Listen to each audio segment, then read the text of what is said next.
An Abi Hurairah radhiyallahu anhu, dari Abu Hurairah, semoga Allah Subhanahu wa taala meridainya.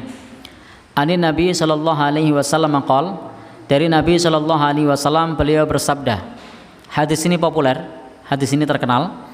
Sab'atun yudhilluhumullah fi dhillihi yauma la dhilla illa dhilluh.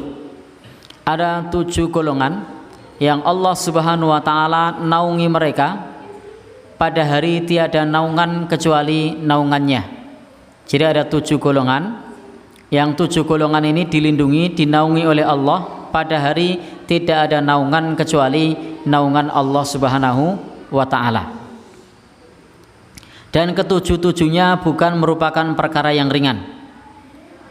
Mudah-mudahan kita ada ke semua 7 ini, atau kalau tidak minimal salah satunya, sehingga kita termasuk bagian dari orang-orang yang dinaungi oleh Allah pada hari tiada naungan kecuali naungannya. Yang pertama adalah imamun adilun. Jadi yang pertama adalah imam yang adil, pemimpin yang adil. Maka menjadi pemimpin yang adil itu salah satu bonusnya nanti di akhirat akan mendapatkan naungan atau perlindungan dari Allah Subhanahu wa taala pada hari tiada naungan kecuali naungannya. Maka kalau demikian, Bapak dan saudara yang berbahagia yang dirahmati Allah Subhanahu wa taala, kalau kita menjadi pemimpin dalam level apapun, maka hendaknya berusaha untuk menerapkan keadilan. Baik, karena hadisnya panjang, kita percepat, kita baca semua kesempatan ini. Yang kedua adalah wasyabun nasya'a fi ibadatillahi azza wa jalla. Pemuda yang rajin ibadah. Alhamdulillah di masjid ini jamaahnya didominasi para pemuda. Jadi ini termasuk salah satu yang disebutkan dalam hadis ini mendapatkan naungan dari Allah Subhanahu wa taala, dan mudah-mudahan kita semua kelak mendapatkan naungan Allah Subhanahu wa taala, tercatat sebagai para pemuda yang rajin ibadah. Nah, kemudian yang ketiga itu warajulun qalbuhu mu'allaqum bil masajid. Seseorang yang hatinya terkait di masjid. Maksudnya terkait di masjid itu dia memakmurkan masjid. Jadi pemuda yang senantiasa dia memakmurkan masjid. Maka Bapak dan Ibu yang berbahagia yang dirahmati Allah Subhanahu wa taala, kita hendaknya sebagai para pemuda berusaha, mudah-mudahan kita digolongkan sebagai pemuda yang berusaha untuk memakmurkan masjid. Nah, baru di bagian ini adalah sesuai dengan bab kita. Nah, di bab ini, kenapa penulis ini mencantumkan hadis ini? Karena ada di bagian ini. Wa rajulan tahabba fillah istama'a alaihi wa tafarraqa alaihi. Jadi hadis ini dimasukkan karena ada lafadz ini. 2 orang yang mencintai, saling mencintai karena Allah, berkumpul karenanya dan berpisah karenanya. Bertemu karena Allah, berpisah karena Allah Subhanahu wa ta'ala. Maka pentingnya bagi kita bahwa kalau cinta kepada seseorang itu bukan karena kepentingan, tapi karena Allah. Karena kalau kita berkawan, kita bersaudara hanya karena kepentingan, maka kalau kepentingan itu lewat, maka persaudaraannya hilang. Kalau kita berkawan hanya karena butuh, maka kalau butuhnya lewat, maka persaudaraannya hilang. Tetapi hendaknya kita berkawan, kita bersaudara, semuanya adalah karena Allah, karena cinta yang karena Allah, bertemu karena Allah, berpisah karena Allah, maka kelak akan dipertemukan di surga Allah Subhanahu wa ta'ala. Maka persahabatannya, cintanya abadi. Berbeda yang hanya karena kepentingan. Maka kalau yang karena kepentingan, kepentingannya sudah selesai, maka yang lain ikut selesai. Ini adalah dorongan bagi kita untuk berkumpul, untuk bertemu hanya semata-mata karena Allah Subhanahu wa ta'ala. Insya Allah kalau kita melakukan sesuatu karena Allah, itu kita akan lapang dada. Jadi ketika menjumpai sesuatu terjadi, maka kita akan lapang dada. Kenapa? Karena motivasinya karena Allah. Maka apapun yang terjadi itu adalah pahala dari Allah Subhanahu wa taala. Kalau kebaikan, maka kebaikan itu dari Allah, kita terima dengan syukur, pahala. Kalau ternyata kemudian keburukan, maka ujian, kalau ujian itu ikhlas, kita terima dengan sabar, itu juga pahala. Itu hanya bisa dilakukan oleh orang yang melakukan karena Allah. Kalau orang melakukan tidak karena Allah, pasti kecewa, pasti marah, pasti kemudian mengucapkan kata-kata yang buruk. Kenapa? Karena terjadi hal tersebut bukan karena Allah. Maka motif cinta karena Allah itu akan membuat hati kita lebih lapang dada. Nah, bagian yang berikutnya masih dalam hadis yang sama. Wa rajulun ta'athum ra'atun dzatu hasanin wa jamalin. Dalam riwayat yang lain, dzatu mansibin wa jamalin. Ada seseorang yang diseru oleh perempuan yang cantik jelita dengan nasab yang baik, atau kalau bahasa lainnya perempuan bangsawan yang cantik jelita. Jadi perempuan ini mengajaknya untuk bermaksiat kepada Allah, mengajak untuk berzina. Lalu faqal, dia berkata, inni akhafullah, sesungguhnya aku takut kepada Allah Subhanahu wa ta'ala. Ini persaksian yang berat. Ini persaksian yang berat. Maka jangan pernah kita berharap di posisi ini, karena belum tentu kita bisa lolos ketika kita ada di posisi ini. Karena tipu daya perempuan itu sangat dahsyat. Inna kaidakunna azim, sesungguhnya tipu daya perempuan itu sangat besar.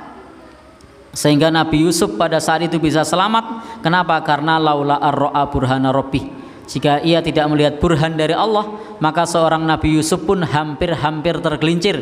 Tetapi karena melihat burhan dari Allah, maka Nabi Yusuf bisa selamat. Lah kalau kita ini bukan Nabi, sehingga jangan pernah berharap dalam posisi ini lalu kemudian kita bilang inni akhafullah. Maka tidak semudah itu, karena keimanan kita ini tipis, sehingga belum tentu kita lolos menghadapi ujian yang semacam ini. Ini adalah persaksian yang berat, sehingga siapapun yang bisa seperti ini wajar kalau kemudian diberikan hadiah naungan dari Allah Subhanahu wa ta'ala. Pada hari tiada naungan kecuali naungannya. Apalagi ini menimpa kaum laki-laki, ini menimpa para pemuda, ini lebih berat lagi. Maka ucapan inni akhafullah, sesungguhnya aku takut kepada Allah, itu betul-betul diwujudkan dalam amaliyahnya, bukan hanya sekedar ucapan. Baik, yang berikutnya warajulun tasaddaqa bisadaqatin. Nah, ini bagian yang keenam. Pentingnya kita untuk sedekah dengan sedekah yang dilakukan secara rahasia. Fa'akhfaha. Jadi rahasia, sedekahnya ini dilakukan sembunyi-sembunyi. Sampai dalam hadis Nabi disebutkan dengan hatta la ta'lama shimaluhu ma tunfiqu yaminuhu. Ini adalah bahasa dari Nabi Shallallahu Alaihi Wasallam. Sampai-sampai tangan kirinya tidak tahu apa yang diinfakkan tangan kanannya. Ini adalah bahasa perumpamaan. Jadi bahasa perumpamaan. Saking rahasianya itu, tangan kanannya berinfak, tangan kirinya tidak tahu. Maksudnya jangan sampai ketika kita bersedekah tersebut, sedekahnya itu hanya ingin diketahui oleh orang lain, hanya ingin dinilai oleh manusia. Tapi sedekahnya itu semata-mata karena Allah Subhanahu wa ta'ala. Maka barang siapa yang sedekahnya karena Allah Subhanahu wa ta'ala, salah satunya kalau memang betul dilakukan secara rahasia semacam ini, akan mendapatkan naungan dari Allah. Pada hari tiada naungan kecuali naungannya. Namun sedekah secara terang-terangan itu bukan perkara yang tercela. Sebagaimana di dalam surat Al-Baqarah, Allah Subhanahu wa ta'ala menyebutkan kalau dilakukan sedekah ini secara terang-terangan, fani immahi, maka itu adalah suatu nikmat yang ditampakkan. Jadi kalau sedekah itu sembunyi-sembunyi, maka itu lebih baik. Kalau kemudian ditampakkan, maka itu adalah nikmat yang ditampakkan. Jika ada maslahat, maka itu boleh. Untuk apa? Agar orang lain tertarik untuk berinfak. Maka tidak mengapa agar orang lain tertarik berinfak, maka infaknya kemudian dipublikasikan atau disebutkan sehingga memotivasi yang lain. Pembangunan Masjid Al-Qorib ditulis Pak Abdullah sekian juta, Pak Abdurrahman sekian juta, Pak Abdur Rozak sekian juta, sehingga yang lain kalau mau ngisi kecil, wah saya harus berlomba-lomba ini, harus fastabiqul khairat. Maka kemudian dia ngisinya besar, mendorong orang lain untuk ngisi besar pula, untuk berfastabiqul khairat. Maka dalam masalah ini boleh. Jadi dalam masalah ini boleh, tetapi dilakukan secara rahasia itu lebih baik. Ini hamba Allah sekian juta, hamba Allah lagi sekian juta, hamba Allah lagi sekian juta, maka itu lebih baik. Nah, bagian yang terakhir, yang ketujuh, wa rajulun dzakarallaha khalian fafadat ainahu. Jadi orang yang ingat kepada Allah, berzikir kepada Allah sampai kemudian bercucuran air mata. Jadi ini dalam rangka berkholwat atau menyendiri, berdoa kepada Allah, bermunajat sampai berlinang air mata. Maka dalam hadis Nabi dikatakan la yalijun nar mambaka min khasyatillah. Tidak akan tersentuh api neraka orang yang menangis karena Allah Subhanahu wa taala. Jadi berlinang air matanya ini karena dalam rangka berkholwat atau dalam rangka bermunajat kepada Allah, tidak ada orang lain. Kalau nangis bersama-sama itu sering kita jumpai dalam acara muhasabah bersama, dalam acara renungan malam itu banyak yang nangis-nangis. Bahkan pelatihan sholat khusyuk itu banyak yang nangis-nangis, banyak temannya. Apalagi banyak kamera, itu bisa lebih mudah untuk menangis. Tapi bagaimana pada saat sendiri, tidak ada orang lain, tidak ada siapapun, kemudian kita menangis karena Allah Subhanahu wa taala, karena menyesali atas dosa-dosa kita dan mohon ampun kepada Allah Subhanahu wa taala.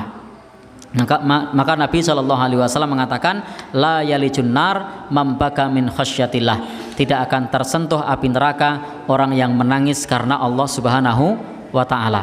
Maka ini juga merupakan tanda kalau hati kita itu hidup. Salah satu tandanya kita mudah tersentuh, salah satu tandanya kita mudah untuk berlinang air mata. Karena hati yang mati itu sulit untuk tersentuh, sulit untuk berlinang air mata.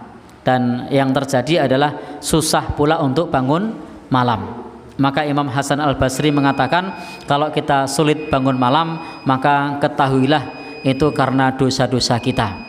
Dan Bapak dan Saudara yang berbahagia yang dirahmati Allah Subhanahu wa taala, mudah-mudahan kita dimudahkan untuk bangun malam sehingga kita tercatat sebagai orang yang menangis karena Allah Subhanahu wa taala, dan tak ada seorang pun yang tahu melainkan kita sendiri yang disaksikan oleh Allah Subhanahu wa ta'ala. Muttafaqun alaih. Hadis ini riwayat Imam Bukhari dan juga riwayat Imam Muslim. Insyaallah kita lanjutkan di kesempatan yang akan datang. Kita masih di bab cinta karena Allah dan dorongan untuk cinta karena Allah Subhanahu wa ta'ala. Billahi taufiq wal hidayah. Wassalamualaikum warahmatullahi wabarakatuh.